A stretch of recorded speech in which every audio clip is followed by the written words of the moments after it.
Hello everyone, it's Vaughn, we're back with Legend of the Game, and today is going to be a pretty special video where I'm going to be talking about all the Spider-Man movies ranked. This is something I don't do too often. I think my only ever superhero video was my Batman review, the Batman review, and from now on I'll probably be posting more videos like this and maybe kind of slow down my Fortnite videos. But anyways, I wanted to say sorry and to say I feel like I didn't keep my promise. Last time I said I'm gonna start posting more frequently. I've been really busy and stuff, so I wasn't able to post really frequently. But now, as it's summer for me right now, I can post more frequently. So today we're gonna be doing all the Spider-Man movies ranked, and unfortunately, I did not include um, Spider-Man's cameos like in Venom or the Spider-Verse or Into the Spider-Verse. I've only included Tobey Maguire's, Andrew Garfield's, and Tom Holland's Spider-Mans or the like solo movies. So before we get into this video, this is my opinion. It's not a fact, and it's not a fact. This is my opinion. This is what I think. And tell me your list in the comment section. And actually, today I was about to post my DCU ranking, but I realized I did not watch the Snyder Cut, the most important movie. So I'll watch that and I'll give you the ranking. Tomorrow I'll probably be ranking all Batman movies, everything about it. So stay tuned for that, and stay tuned for daily uploads. Let's begin. So coming in last place, I think everyone knows why, is The Amazing Spider-Man 2 or TASM 2. So The Amazing Spider-Man 2 was probably one of the most anticipated movies ever. I mean, maybe not from everyone, from me though. I was waiting for this movie to come. And when I watched it, I was kind of disappointed. But even though this is a bad movie, it's horrible. It's not the worst movie. I'm not gonna say it's the worst movie ever. There's like worse movies than this. So let me talk to you about some of the positive things about Amazing Spider-Man. The score was pretty good. The beginning, where Spider-Man flies down and he helps the kid. He's like this neighborhood-friendly Spider-Man. I like that. Um, Jamie Foxx, I was kind of mixed about how he was. I feel like I like looks, stuff. His acting was okay, but everything else was like could have been better from him. Jamie Foxx, I kind of mixed with as Electro, but I do like his I like his I like the way how he became Electro with like that electric, and he's also and they also take a lot of inspiration from the comic books, which I also like that. He's a mechanical engineer or like electrician engineer, and I like his motivations too.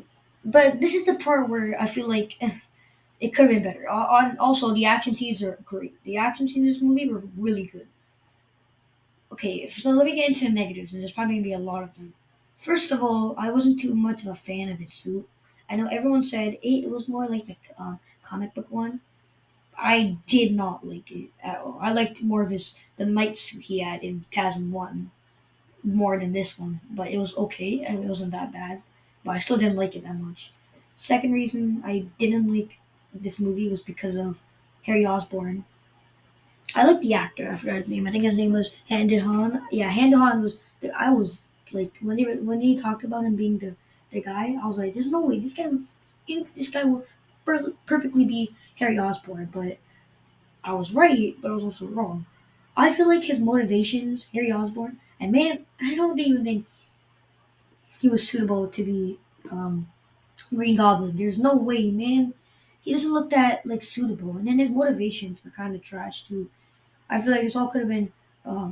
They could have found a solution to all this if all Andrew Garfield all he had to do was give him his blood, and then it would have been good. I was mixed about how we also got to find why his Peter's parents left, all to end that he died in the plane, which I was like, okay, whatever. And I also kind of found Peter selfish because all he had to do was give him Harry his blood, and MJ, not MJ, sorry, Gwen wouldn't die, or yeah, Gwen Stacy, she wouldn't die. I am talking about Gwen. I really love the chemistry between both of them. That's why I always think Gwen is the best love interest of Spider-Man or Peter Parker. But I hated the fact that she had to die in the end. That was probably one of the most emotional things ever. That Spider-Man couldn't save Gwen, and I was kind of sad from that. But anyways, this movie is probably one of the worst Spider-Man movies ever. Still, there's some good movies, but good things about it. But all in all, it's a really flawed movie. But the score was good. I like the score. Coming in seventh place or second last place is Spider-Man: Far From Home. And now I'm probably gonna get a lot of backlash from this. But to be honest, Far From Home wasn't like I'm not gonna say Far From Home was bad, but it was okay. It wasn't like everyone like I feel like makes this movie too good. I feel like it's overrated. And it wasn't as good as people anticipated it as. So Far From Home was probably one of the movies I didn't watch in the theaters because I missed it. I did watch it later on Netflix when it came. Obviously, Netflix India. It's not on American Netflix. I watched it on there, and I watched it like two times to try to understand everything. And I really thought it was a really confusing movie. Mysterio was okay. I actually kind of liked him as him, but I feel like his motivation and stuff were like he was okay.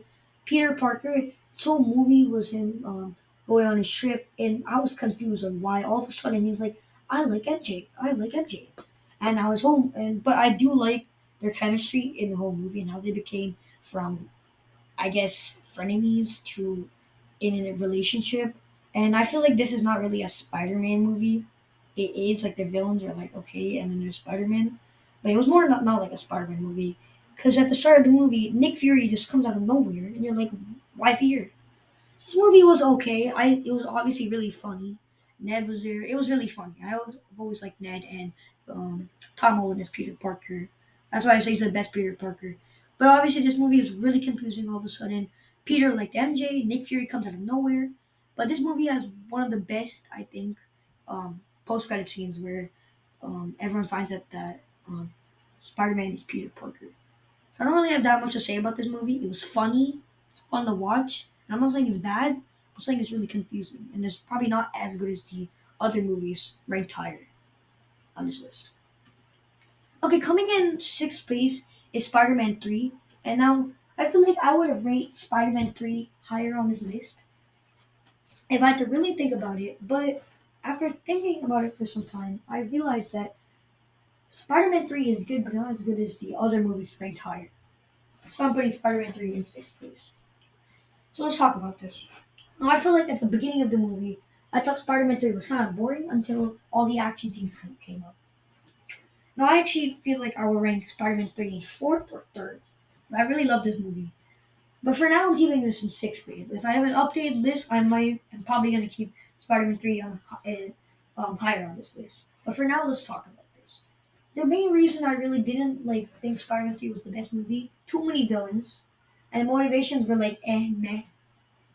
In this movie, I liked the symbiote or his black suit. I love that suit. The action scenes were insane. I just felt like the quality was kind of like okay. Um, Eddie Brock as Venom was like okay, meh. I liked Eddie Brock's acting, but Venom was not needed. And even director Sam Raimi didn't want to have Venom, but Sony I think insisted that he should put Venom. I think two or five, the two villains being Harry Osborn and Sandman. Now, not a lot of people think Sandman's a really good villain. I myself personally think Sandman was a really good villain, but not like villain, but a really good character. I felt bad for the man. He was trying to help his daughter and stuff. Was I felt emotional for this guy. So that's why I really like Sandman. I had mixed feelings on Venom, and Bully Maguire was a complete joke. I That's the reason I'm not keeping Spider-Man 3 at like really high is because of Bully Maguire. I feel like he was kind of a joke, and that showed like Tobey Maguire down. I feel like Bully Maguire was not just. I mean, I kind of like the concept of it, but no, I didn't like that they had to make him a joke. Um, Thinking about it, I like how I kind of like the concept of Harry Osborn losing his memory and then getting it back. But I feel like you should have fired the guy. I don't know, I forgot who it was, but that guy who told Harry Osborn that his dad was not killed by Peter, he was killed by himself. It took him that long to tell him. That's what I didn't like about that. And then I did though like Harry Osborn's like kind of teaming up with Peter, and then sadly he did die the same way his dad did. Didn't like his suit at all.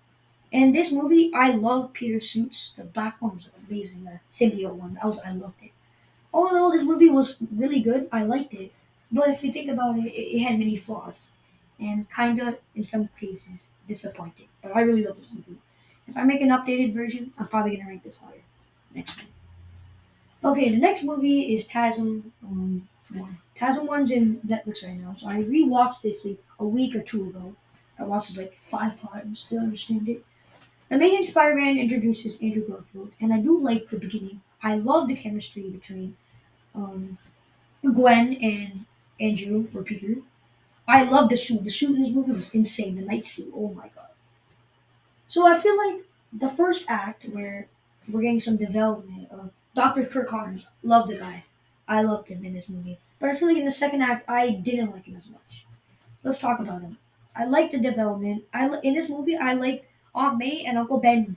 I loved them. They were much better than Tobey Maguire's. Maybe people may disagree, but Ben was not like the whole movie with great responsibility. Like with great power comes great responsibility. He was that. He was like Peter's best friend. I'm gonna tell you that. He was like Peter's best friend. I love that guy. He was so cool, and Aunt May too. They were both so cool. They were like a real mom and dad for Peter. I also kind of like the question of why Peter's parents left him. Kind of like that instead of some other start. Still, I'm also thinking about it now, thinking of rating TASM higher, but there's still a problem, and I feel like it was almost perfect. The reason I don't think it's perfect is because, first of all, Andrew Garfield's character wasn't developed at all. Peter Parker's character wasn't really developed. We got like no development for him. I liked how he got bit by the spider. It's like basically like a reboot. And then the second act, where Gwen's dad dies, I did like feel emotional and how they kind of broke up but got back together. I love their chemistry in this movie and Andrew's suit. But I feel like Lizard, Dr. Kirk Connors and Lizard, I don't really think he had a really big motivation. That's what I just don't think.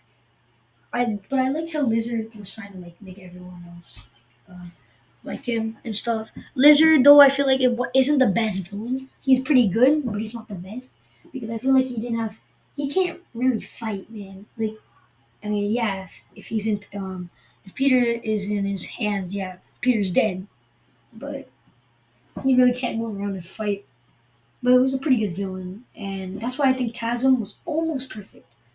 That's why, like, there were many deleted scenes in this movie, but they didn't keep that, or they didn't like um try to visit and see what they can put in. They just like deleted it, and that's why I feel like Tasm was almost there. It was still a good movie. Next one is Spider-Man, number one. I'm probably gonna get a lot of backlash for this, saying that number one Spider-Man is number four. So the reason being I put this number four is first of all, let's talk about the positive things. I love the fresh start of Spider-Man. First of all, this is the first superhero movie like first like this real movie. Without Spider Man, this movie we would get no one else. No other movie. Finally, we actually got a really good Spider Man movie. I feel like they could have done this much back then, like much long ago.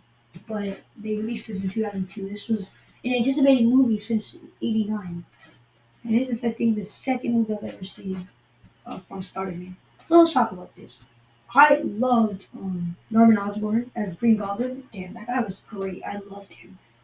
I loved him as a character. And then I loved the fresh start. And then, I mean, even though Mary Jane was Mary Jane, she was love interest of Peter Parker. I mean, even though she wasn't the best character, and which I'm going to talk more about in Spider-Man 2, she was still not bad. I mean, I feel like as a love interest with Spider-Man, okay, but she wasn't really loyal and she wasn't the best. But I really love the friendship of Harry Osborn and Spider-Man. I kind of like the concept of Spider-Man is like a nerdy more person, and that's why there's consequences where Norman likes Spider-Man more than Harry. I mean, and also I like the concept where Harry is in love, or Harry is the boyfriend of Mary Jane, and then there's like some conflict. Love the fight scenes, even though the fight scenes were great, low quality. They could have been in better quality. I feel like to now, you might think they're like alright, and they are alright, but the quality was like kind of oldish. But anyways, I don't have really too much to talk about this movie as it was like a fresh movie. I like the way how he tried to learn with his powers. how to control them with great responsibility. It's also the first movie where we get to know how Uncle Ben dies and everything that happened in this movie. And without this movie, no other Spider-Man would come. I'm gonna tell you that. Okay, next movie. Spider-Man Homecoming. Okay, Spider-Man Homecoming. I will tell you, I've been waiting for this movie for a long time. Homecoming. Homecoming is the first movie I watched in the theaters. Homecoming is the first ever movie I watched in the theaters. Every other movie watched on home video. And I was blown away with Homecoming. So I watched Homecoming. Right? I knew like nothing about Spider-Man. I knew like a little bit. Finally, this is what I was so happy about. When they told us we're gonna get Homecoming, I was like, they're probably gonna put Uncle Ben's death in this movie, and I was like, "There's please do not put Uncle Ben's death in this." Finally, it was fresh because they did this in Tasm, and I was like, they're not doing this Homecoming, please." They didn't do it. This movie was funny. No one's death was in this. It was funny. I like kind of his interaction with MJ, even though it was small in Homecoming. I like how he got bit by a spider. In this movie, I feel like though he wasn't, they had no like character for him. He wasn't that nerdy guy in like how Tasm and Spider-Man depicted Peter Parker as. He wasn't like that. That was kind of weird, leaving that he had no consequences to whatever he did. This was kind of mixed by me before I watched the movie with Aunt May, because Aunt May this time, um, she was even more young. She was really young in this movie because the actress was really young, and I was mixed, and everyone was like not happy that she was gonna play it, but and all in all, she was amazing. I loved her in this movie, and everything was great in this movie. I loved the fight scenes. I loved everything, the vulture and stuff, and I loved everything. And I finally found a movie that was funny. Like the other ones were like kind of serious. This was so funny. This was like, with Ned and Happy, bro. Happy, I loved. No Ben Parker crap where he's dying again for the third time. I loved it. They kind of brought back some of the Avengers. Like they brought in Iron Man and stuff. Even though we didn't see too much with MJ in this, it was still an amazing movie. Okay, before I get into my top two, I have to tell you that I didn't add this for my Amazing Spider-Man 2 review. That I also the reason I also didn't like it is because of Rhino, in Criminal, in like the first act. I did not like him. Al, who that guy screaming in the car, great actor, great potential, ruined it. Another reason why I didn't like the movie and why it was bad. Coming to number two, Spider-Man No Way Home. So Spider-Man No Way Home recently watched it in December when it came out, and I was blown away. It was really good.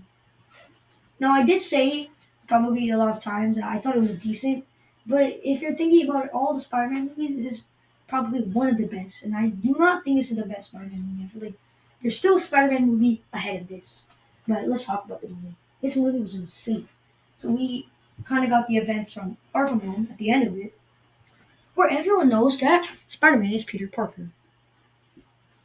And we saw how the police were after him and stuff like that, the consequences he had to deal with. But I do feel like one thing I kind of wish there were more of, if there had to be like a court case or a court scene, anything of more like severe consequences. I feel like they kind of let the consequences off. They let Spider-Man off the hook that easily. They kind of, I was kind of annoyed that the people believed Mysterio. That was part of the story. It was funny. It was insanely funny. Um, I was happy that Andrew and Toby came back because I haven't seen them in like a long, long time. And I was really happy to see him. I love Doctor Strange's depiction in this movie where he's trying to make that spell for everyone to forget, and it was annoying that Spider-Man kept on interrupting him. Again, this movie was funny, happy and Aunt May, funny, funny, funny. There was an emotional scene where Aunt May dies. I kind of was emotional, but I kind of was annoyed that Aunt May when she was kind of like kind of alive standing there. She all of a sudden falls, and the one thing she said, "With great power comes great responsibility." Emotional from Peter Parker. That's why I love Tom Holland and Happy. They're amazing. Aunt May kind of sold, but she was still great in this movie. I loved all the villains coming back, even though I was kind of confused what type of motivation Sandman would have after he got forgiveness in Spider-Man 3. But that was still really good. All the villains came back. The fight scenes were amazing. Like, on and on. There were fight scenes, and then with the first fight scene with Doc Ock, I love him. He's probably one of the best villains in Spider-Man. And how they're trying to go to they're going to college, but the consequences that they're not getting, Peter's not getting accepted, and since MJ and Ned are Peter's friends and girlfriend, they're not accepted either. I love this movie, amazing. I also love the end where this emotional part where Peter chooses that everyone forgets him as Spider-Man, and I also love the part where there's so many references from like the previous movies in this movie, and also I love the part where Toby and Andrew were there standing, hugging each other. I love the part where Andrew caught MJ falling. Like, if he didn't, I would be so sad. I would legit cry because we'd lose two of the best love interests of Peter. And also, it was like really funny that he made that face, remembering that he actually was able to save someone for once. And I love this movie because of that. The best part of this movie was the emotional part at the end where um, MJ doesn't recognize Peter, and I love that part. Peter was crying. That's why I really think Tom Holland is the best Peter Parker. Maybe not Spider-Man, but best Peter Parker. And no one can top him. I just feel like that. That's why I really love him for that. But anyways, coming in number one, which I feel like I'm gonna get a lot of backlash for because No Way Home, everyone says is the best. Spider-Man 2.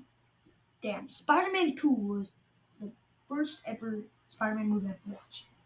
Not in theaters, on home video, obviously. But Spider-Man 2, oh my god, was one of the best movies ever. Let's talk about it. First of all, we have the conflict between Harry Osborn and Spider-Man because he thinks that Spider-Man killed his dad, Norman Osborn, in the first movie. So we have all the conflicts of that. We have Mary Jane and Peter's like chemistry building up and stuff where MJ likes Peter. I like at the end where she comes running towards Peter. Even though MJ or Mary Jane in this movie was kind of crap and she's still not good, I kind of liked she was better in this movie. And that's why I didn't talk about this when Spider-Man 3 I kind of was on her side with Peter doing some things and stuff. And yeah. Also didn't talk about Spider-Man 3, but I Gwen was not the best. I think she was okay as love interest for Peter in Spider-Man 3, but MJ, I was kind of on her side when Peter was like kissing her and stuff. I was like, there's no way. On the day he's about to propose, I was like, there's no way. But again, let's get back to Spider-Man 2. Doc Ock, really good as a villain. I probably loved him. He's probably great acting, probably one of the best villains. The action scenes in the movie were amazing. The score and the character development. I love this movie. The suit in this movie was also good. I'm not saying it was the best one, but it looks really good. I love his like, chemistry between Mary Jane and stuff, and how it grew throughout the movie. I love Doc Ock and Spider-Man. This movie was amazing because of Doc Ock. The Doc Ock was amazing. Loved him, and like no one could top him. That's what I feel like. No one can freaking top him. He was so good as a villain. He's probably one of my favorite villains ever, Doc Ock. I want to tell you that. He has like the best powers, like with his arms and stuff, or Doctor Octavian, and I love conflicts and stuff. This movie was really good, and I feel like that's why it's one of the best Spider-Man movies ever because of its action scenes, its conflicts, and the relationship between Peter and MJ. Man, that was really good. So that was my list of all the Spider-Man movies. This took really long to film, and don't worry, guys. Tomorrow I'm either gonna post my DCU ranking or something's gonna come out. Stay tuned. Bye.